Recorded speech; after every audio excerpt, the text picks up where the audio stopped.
ሰላም ጤና ይስጥልን። በመላው ዓለም ክፍል የምትገኙ ክቡራትና ክቡራን የኢትዮስ ሚዲያ ቤተሰቦች እንደምን አረፈዳችሁ። ዕለተ ቅዳሜ ታህሳስ 25 2018 ዓ.ም የቀን ሰበር ዜናዎችን ይዘን ቀርበናል። በቅድሚያም አርዕስቶቹን እናስተዋውቃችሁ። የፋኖ ግስጋሴ እጅጉን ያስደነገጠውና ያሰጋው የሽመልስ አብዲሳው አስተዳደር የኦሮሚያ ክልል መንግስት 12 ኮንቴነር የጦር መሳሪያ ግዥ መፈጸሙ ተረጋገጠ።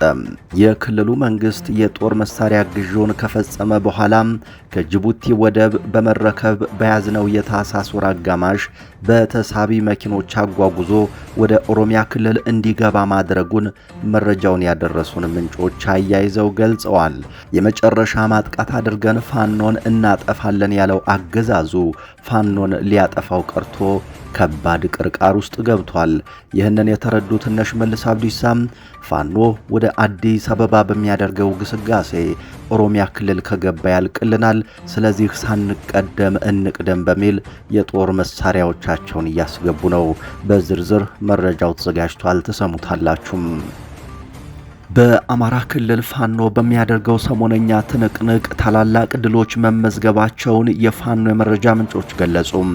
በመሃል ደብረ ማርቆስ ከተማ በተሰራ ሰርጂካል ኦፕሬሽን በርካታ ያገዛዙ ሰዎች ሙትና ቁስለኛ ተደርገዋል።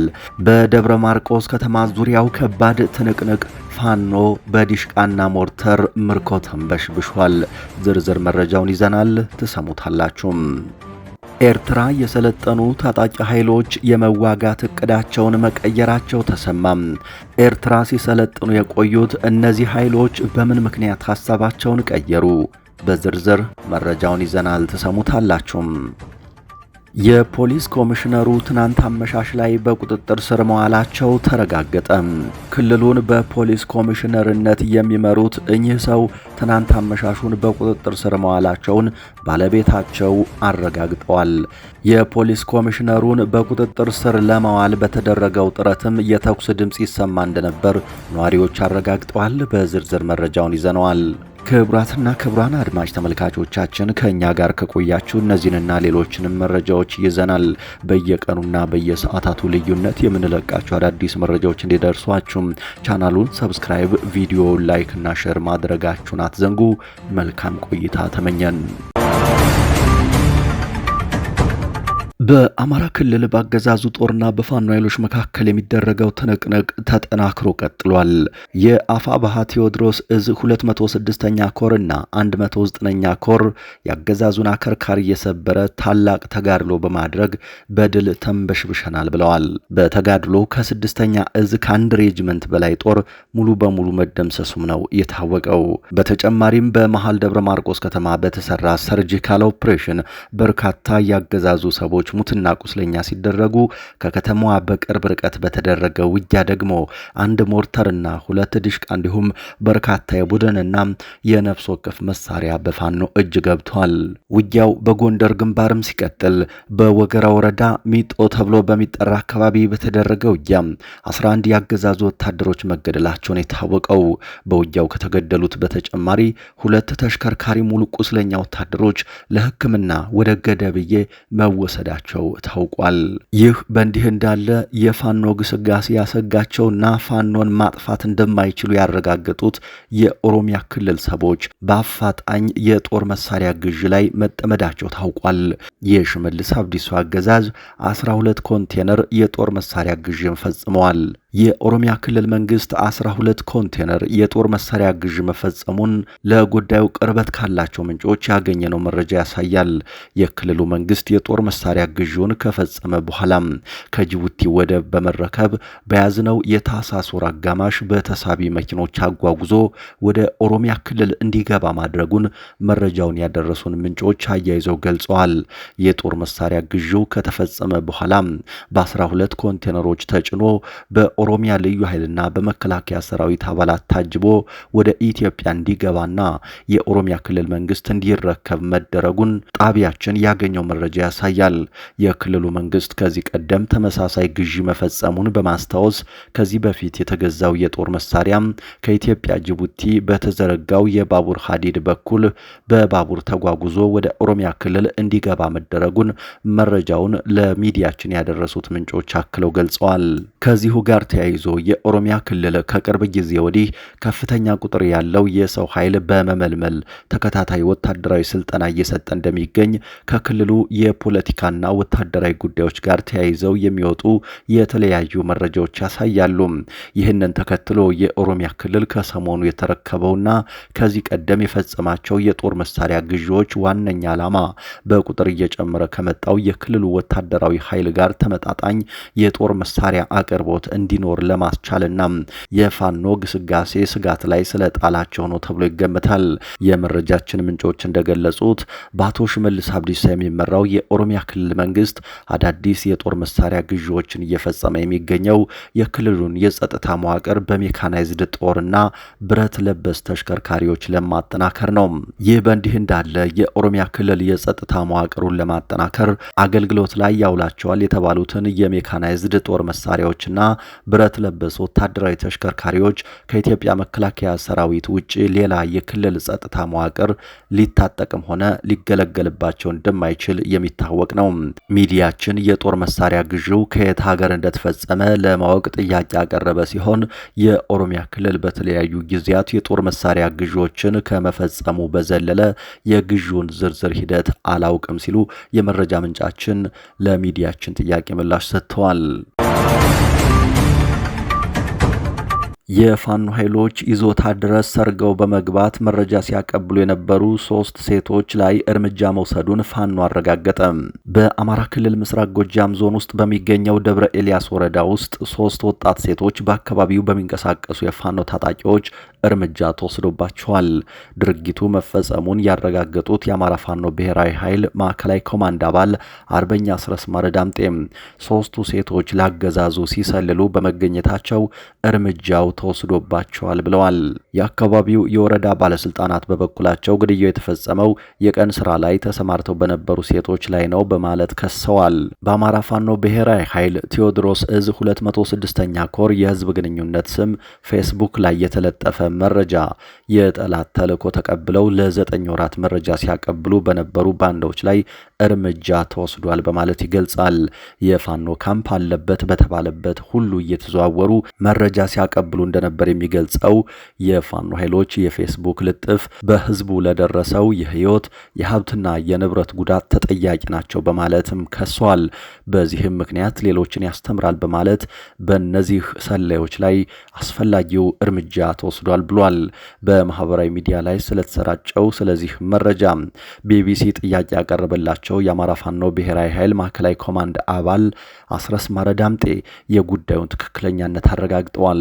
3ቱ ሴቶች ካለፈው የክረምት ወር ጀምሮ ለረጅም ጊዜ የስለላ ስራ ሲሰሩ ነው የቆዩት በማለት አስረስ ማረዳምጤ አረጋግጠዋል። 3ቱ ሴቶች ካለፈው የክረምት ወር ጀምሮ ለረጅም ጊዜ የስለላ ስራ ሲሰሩ ነው የቆዩት በማለት የገለጹት አርበኛ አስረስ ይህንንም ያደረጉት በቀን ሰራተኝነት ሽፋን ነው ብለዋል። ይህንን የስለላ ስራቸውን ሪፖርት የሚያደርጉት በአካባቢው ላሉት የሚሊሻና የመከላከያ እንዲሁም የአድማ ብተና አመራሮች መሆኑ በሚገባ የተረጋገጠ ነው ሲሉም ተናግረዋል። እንደ አርበኛ አስረስ ገለጻ 3ቱ ሴቶች የተያዙት ወታደራዊ ስልጠና ከሚወስዱ የፋኖ ምልምሎች ጋር በመመሳሰል በስልጠናው ቦታ ስልጠና የሚወስዱ መስለው ለምዝገባ በቀረቡበት ወቅት በታየባቸው የሰላይነት ምልክት የተነሳ ነው። ያንን ተከትሎ በተደረገ ጥብቅ ክትትል በቁጥጥር ስር ውለው ምርመራዎች ተደርገዋል።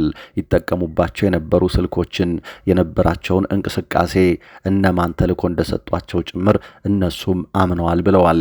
በተለይ ደግሞ ጅበላ ሙተራ የሚባል ሻለቃ ላይ ጉዳት እንዲደርስ ደንባ፣ አንገታም፣ ጃንተከልና ሊባኖስ የተባሉ ቀበሌዎች ላይ መረጃ ሲያጣሩ እንደነበር ከራሳቸው አንደበት ተረጋግጧል። ከሌሎች መረጃ ከተቀበሏቸው ሰዎችም ተረጋግጧል። ከያዟቸው የግንኙነት መሳሪያዎችም ጭምር ተረጋግጧል በማለት ተናግረዋል። የጋምቤላ ክልል ፖሊስ ኮሚሽነር ትናንት አመሻሽ ላይ በቁጥጥር ስር መዋላቸውን ባለቤታቸው ተናገሩ። የጋምቤላ ክልል ፖሊስን በኮሚሽነርነት የሚመሩት አቶ ኡጉላ እጁሉ ትናንት አመሻሹን በቁጥጥር ስር መዋላቸውን ባለቤታቸው ወይዘሮ አሪያት ኡባንግ አረጋግጠዋል። የፌዴራል ፖሊስ አባላት በጋምቤላ ከተማ ያሉ ተጠርጣሪዎችን በቁጥጥር ስር ለማዋል በተንቀሳቀሱበት ወቅት የተኩስ ድምጽ ይሰማ እንደነበር ነዋሪዎች ገልጸዋል። ስማቸው እንዳይጠቀስ የጠየቁ በጋምቤላ ከተማ ባለ አንድ መንግስታዊ ባልሆነ ድርጅት ውስጥ የሚሰሩ የከተማይቱ ነዋሪ ትናንት ከእኩለ ቀን በኋላም በፌዴራል ፖሊስ ተሽከርካሪዎች ሰዎች ታስረው ሲወሰዱ መመልከታቸውን አረጋግጠዋል። ከታሰሩት ሰዎች ውስጥ በክልሉ ባሉ የመንግስት ተቋማት ውስጥ የሚሰሩና የጸጥታ ኃይሎች እንደሚገኙበት አስረድተዋል። ተጠርጣሪዎችን በህግ ቁጥጥር ስር ለማዋል እንቅስቃሴ በሚደረግበት ወቅት የተኩስ ድምጽ ይሰማ እንደነበር እኚሁ ነዋሪ ተናግረዋል። ሚዲያችን ያነጋገራቸው ሌላ የጋምቤላ ከተማ ነዋሪም ይህንኑ አረጋግጠዋል። የተኩስ ድምጹ በዛሬው ዕለት እንደቆመ ሁለቱም ነዋሪዎች ገልጸዋል።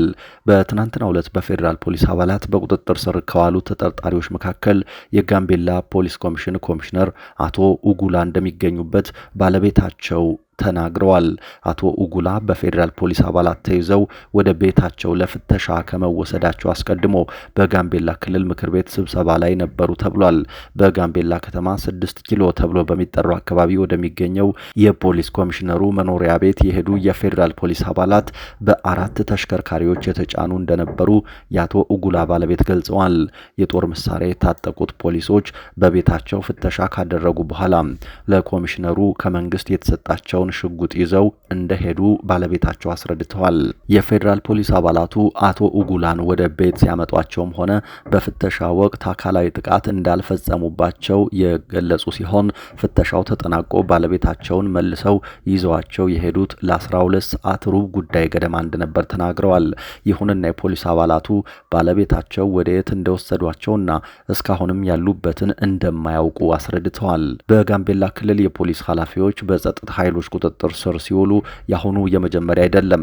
ከ3 ዓመት በፊት የክልሉን ፖሊስ ኮሚሽን ሲመሩ የነበሩት አቶ አቡላ ኡባንግ እና ምክትላቸው አቶ ቱትኮርን ጨምሮ 12 የጸጥታ ዘርፍ አባላት በቁጥጥር ስር ውለው ነበር። ሁለቱ የፖሊስ ኃላፊዎች የታሰሩት የጋምቤላ ነጻነት ግንባር ጋነግና የኦነግ ሸኔ ታጣቂዎች ባለፈው ዓመት በሰኔ 2013 ዓመተ ምህረት በጋምቤላ ከተማ የሰነዘሩትን ጥቃት ተከትሎ በተወሰዱ እርምጃዎች እጃቸው አለበት በሚል ነበር። የፍትህ ሚኒስቴር የቀድሞውን የክልሉን የፖሊስ ኮሚሽን ጨምሮ በ14 አመራሮችና ፖሊሶች ላይ በግንቦት 2015 ዓ.ም በፌዴራል ከፍተኛ ፍርድ ቤት ክስ መመስረቱም የሚታወስ ነው። በትናንትናው ዕለት በቁጥጥር ስር የዋሉት አቶ ኡጉላ የጋምቤላ ፖሊስ ኮሚሽን ኃላፊነትን የተረከቡት ባለፈው ዓመት መስከረም ወር ነበር። ድምፃዊ አንዱዓለም ጎሳ በባለቤቱ ህልፈት ዙሪያ የተሰነዘሩበትን ውንጀላዎች አስተባበለ። ድምፃዊ አንዱዓለም ጎሳ ሰሞኑን በማህበራዊ ሚዲያና በተለያዩ ወገኖች በባለቤቱ በቀነኒ አዱኛ ህልፈት ዙሪያ እየተሰነዘሩበት ባሉ ትችቶችና ጥርጣሬዎች ላይ ምላሽ ሰጥቷል።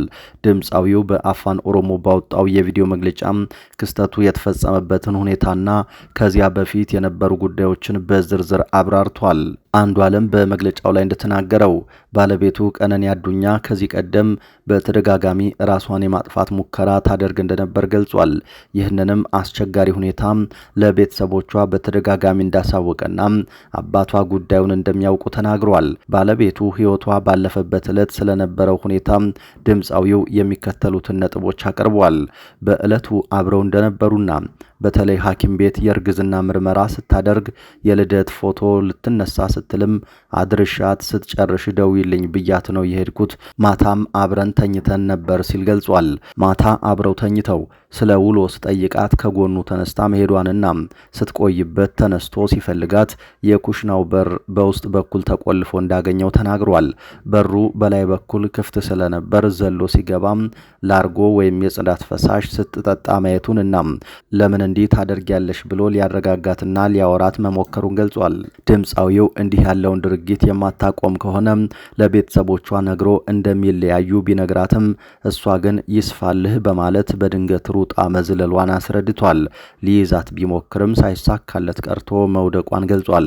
ድምፃዊ አንዱዓለም ጎሳ በማጠቃለያው ላይ በምንም ታምር እሷን አልገደልኳትም በማለት የቀረበበትን የወንጀል ክስ አጥብቆ አስተባብሏል።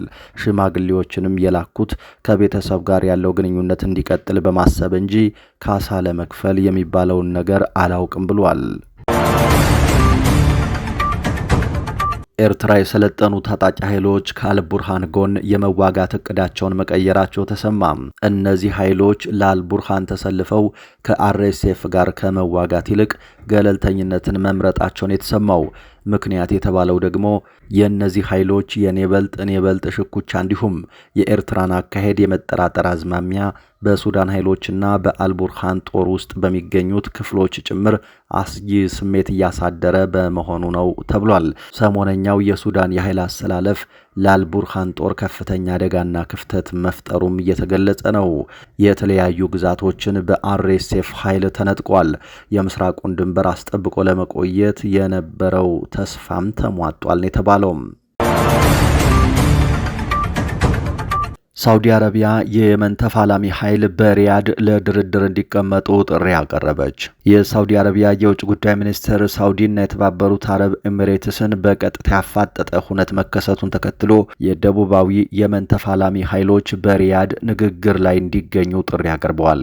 ሁለቱ የገልፍ ኃያላን ዓለም አቀፍ እውቅና ባለው የየመን መንግስት ስም በረዥሙ የእርስ በርስ ግጭት እየተሳተፉ ቢሆንም ሀገራቱ በሚደግፏቸው የተለያዩ ተቀናቃኝ ቡድኖች ምክንያት አጋርነታቸው እየተፈተነ ነው። ከቡድኖቹ መካከል አንዱ የሆነው ደቡባዊ የመንን በመገንጠል ነጻነቱን ለማወጅ እየተቃረበ ነው። አርብ ዕለት በተባበሩት አረብ ኤሚሬትስ የሚደገፉት ኃይሎች ጦርነት መጀመሩን ያሳወቁ ሲሆን የሳውዲ አረቢያ የምድር ጦር በአየር ጥቃቶች ታግዞ ጥቃት እንደፈጸመባቸው ተናግረዋል።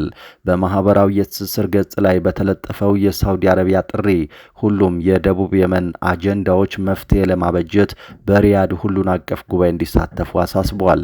ሪያድ ንግግሩን የየመን መንግስት ቀረበው አሳውቃለች። የየመን የእርስ በርስ ጦርነት እንደ አውሮፓውያን አቆጣጠር በ2014 የፈነዳ ሲሆን ጦርነቱ ሀገሪቱን ደም አፋሳሽ ግጭት ውስጥና የዓለማችን እጅግ አስከፊ የረሃብ ቀውስም ፈጥሮባታል። ጦርነቱ ሲጀመር በኢራን የሚደገፉት የሁሲ አማጽያን ዋና ከተማዋን ሰናን ጨምሮ አብዛኛውን የሰሜን የመን ክፍል ከመንግስት በመንጠቅ ተቆጣጥረዋል። እንደ አውሮፓውያን አቆጣጠር በ2015 ሳውዲ አረቢያና የተባበሩት አረብ ኤሚሬትስን ጨምሮ የአረብ ሀገራት ጥምረት መንግስታዊ አስተዳደርን ለመመለስ ወታደራዊ ዘመቻ መክፈታቸውን ተከትሎ ግጭቱ ተፋፍሞ ቀጥሏል። በቅርብ ዓመታት ከሁቲ ታጣቂዎች ጋር የተደረሰ የተኩስ አቁም ስምምነት የጦርነት ግንባሮችን ያዝ በማድረግ ጦርነቱ እንዲረግብ አድርጓል። ይሁን እንጂ የተለያዩ ጸረ ሁቲ የሆኑ አጀንዳዎችን አንድ ለማድረግ በ2022 የተመሰረተውና በሳውዲ የሚደገፈው ፕሬዝዳንታዊ ምክር ቤት የተዳከመ ነው። በተመሳሳይ ጊዜ አብዛኛው የደቡብ የመን በተባበሩት አረብ ኤሚሬትስ በሚደገፈው ተገንጣዩ የደቡብ የሽግግር ምክር ቤት የተያዘ ነው። ይህ ምክር ቤት የጸረ ሁቲ ጥምረቱ አካል ነው። ደቡብ የመንን የመገንጠል ፍላጎት ያለው የደቡባዊ የሽግግር ምክር ቤቱ ባለፈው ወር በምስራቅ የየመን ክፍል ትልቅ ወታደራዊ ዘመቻ መክፈቱን ተከትሎ ግጭቱ ተባብሷል። ምክር ቤቱ በሳውዲ ድንበርና አቅራቢያ በነዳጅ ወደ በለጸገው ሀድራማዋት ግዛት እየገሰገሰ ነው። ውጥረቱ ሳውዲ መር ጥምረቱ የአየር ድብደባዎች መፈጸሙን ተከትሎ ተባብሷል። ባለፈው ማክሰኞ በሙካላ ወደብ የተባበሩት አረብ ኤሚሬትስ 2 መርከብ ወታደራዊ መሳሪያዎች በአየር ጥቃት ተደብድበዋል። የተባበሩት አረብ ኤሚሬትስ የውጭ ጉዳይ ሚኒስቴር ክሱን በማስተባበል መርከቦቹ መሳሪያ እንዳልጫኑና ተሽከርካሪዎቹ በኤምራቲ ኃይሎች ጥቅም ላይ እንዲውሉ የተላኩ ናቸው ብለዋል። የአየር ጥቃቱን ተከትሎ የየመን ፕሬዝዳንታዊ ምክር ቤት ከተባበሩት አረብ ኤሚሬትስ ጋር የነበረውን የመከላከያ ስምምነት መሰረዙን አስታውቆ ኤሚሬትስ የመንን በ24 ሰዓታት ውስጥ ለቃ እንድትወጣ ትዕዛዝ አስተላልፈዋል። የሳውዲ ውጭ ጉዳይ ሚኒስቴር እርምጃውን በመደገፍ ተገንጣዩ የደቡብ ሽግግር ምክር ቤት ወደ ሳውዲ ድንበር እንዲገሰግስ እያበረታታች ነው ሲል ወቅሷል። የተወደዳችሁ አድማጭ ተመልካቾቻችን ለዚህ ሰዓት የያዝናቸው አዳዲስ መረጃዎች እነዚህ ነበሩ። ከቆይታ በኋላ ሌሎች መረጃዎችን ይዘን ድጋሜ እንመጣለን። እስከዛው በያላችሁበት ሰላም ጊዜ ተመኘን።